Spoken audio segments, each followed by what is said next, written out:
כדי להדגיל סריגת חצאי עמודים, אנחנו נתחיל בסריגת 10 עיני שרשרת.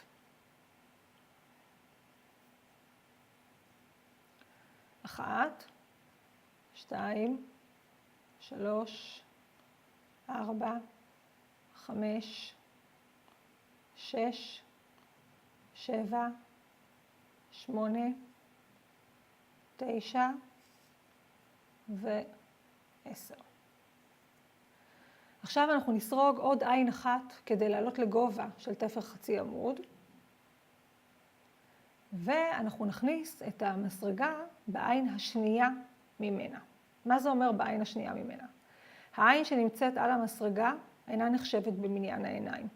זאת אומרת שאנחנו מתחילים בעצם לספור מכאן. זו העין הראשונה וזו השנייה, אז אנחנו ניכנס בשנייה.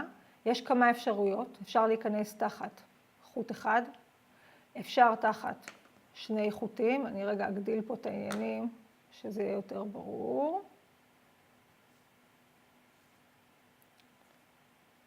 יש לנו אפשרות להיכנס תחת שני חוטים כמו שאני אוהבת לעשות, ועוד אפשרות לסובב את השרשרת שיצרנו ולהיכנס לגבעות הקטנות האלה. היא האפשרות היותר קשה לסריגה, היא יוצרת את העבודה הכי יפה שאפשר, אנחנו לא נתעסק כרגע בשיטה הזו, אלא ניכנס תחת החוט השני. זאת אומרת, שוב, יש לנו את העין הראשונה מהמסרגה, השנייה מהמסרגה, ואני אכנס תחת שני חוטים. ניקח חוט על המסרגה ונחזור. יש לנו כרגע שתי לולאות על המסרגה.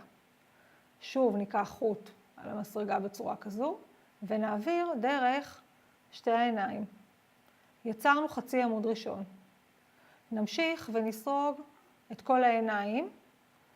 זו העין השנייה. שלישית.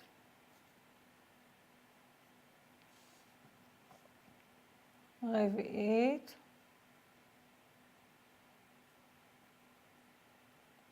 חמישית. שישית.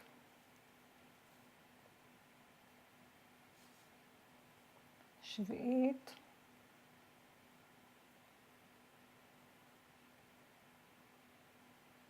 שמינית.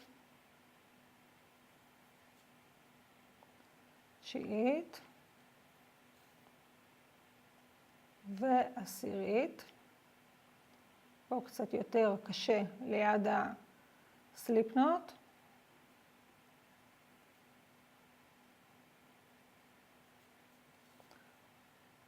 בואו נראה מה יש לנו כאן. יש לנו בעצם תפרים שנראים כמו V. אפשר לראות ממש שני חוטים, אחד ליד השני, כשבראש כל תפר כזה יש לנו עין שיושבת בעצם ומייצגת אותו מלמעלה. אם נתחיל לספור מההתחלה, מה שיש לנו כאן בצד זו העין שאיתה עלינו בעצם למעלה לגובה של התפר הזה. חצי עמוד ראשון, שני, שלישי, רביעי, חמישי, שישי, שביעי, שמיני, תשיעי ועשירי. הקשר הקטן שאנחנו רואים פה הוא בעצם הסליפ נוט. הקשר הראשוני שעשינו, אנחנו לא סורגים לתוכו. אני טיפה אצמצם אותו, ובסיום עבודה, כשמחביאים את החוט מאחורנית, הוא ממש נעלם, לא רואים אותו כבר. עכשיו אנחנו נסרוג בעצם את השורה השנייה. כדי לסרוג את השורה השנייה, אנחנו נסובב. שוב נתחיל עם עין שרשרת, עין אחת שמעלה אותנו לגובה.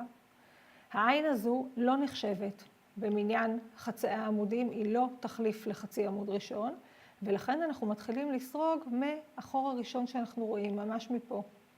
ניכנס פנימה, ניקח חוט על המסרגה, וכשיש לנו שתי לולאות, נעביר דרך שתיהן חוט. ושוב, ניכנס למקום הבא, שתי לולאות, שוב חוט ומעבירים דרכם. וכך נמשיך בעצם עד שנסיים לסרוג את כל חצאי העמודים בשורה הזו. מה שמאוד מומלץ לעשות, במיוחד בראשית הדרך, זה בכל סיום שורה לספור ולראות שבאמת יש לנו את אותו מספר תפרים ולא פספסנו משהו בדרך. אם התחלנו עם 10 חצאי עמודים, אנחנו צריכים לסיים את השורה השנייה גם כן עם 10 חצאי עמודים.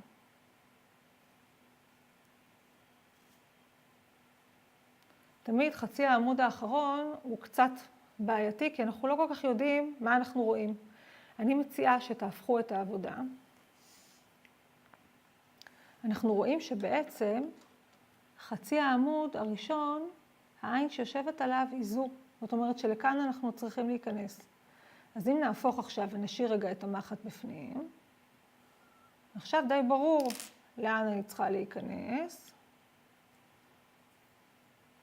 וכל מה שנשאר לנו זה לספור ולראות שבאמת אנחנו עדיין עם 10 תפרים. 1, 2, 3, 4, 5, 6, 7, 8, 9 ו10. הכנתי מקודם מראש משטח קטן שסרוג חצאי עמודים בשורות. אפשר לראות שכשאנחנו מסתכלים עליו מצד אחד והופכים אותו ומסתכלים מהצד השני, המראה הוא די דומה. הוא לא זהה אלא דומה, מכיוון ששורה שנראית בצד אחד כמו חצאי העמודים שהתרגלנו לראות, ויים כאלה, המראה שלה בצד השני הוא כמו השורה שאנחנו רואים כאן. תזכרו רגע את ה-V שהתהפך לנו פה, אני הופכת רגע.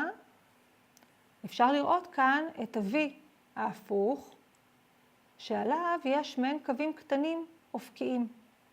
זאת אומרת שבחצאי העמודים, כשאנחנו סורגים משטח בשורות, בסופו של דבר לא כל כך משנה באיזה צד אנחנו נשתמש כצד הימני של העבודה, רק צריך לזכור להחביא את החוטים בצד אחד שהוא יחשב הצד השמאלי.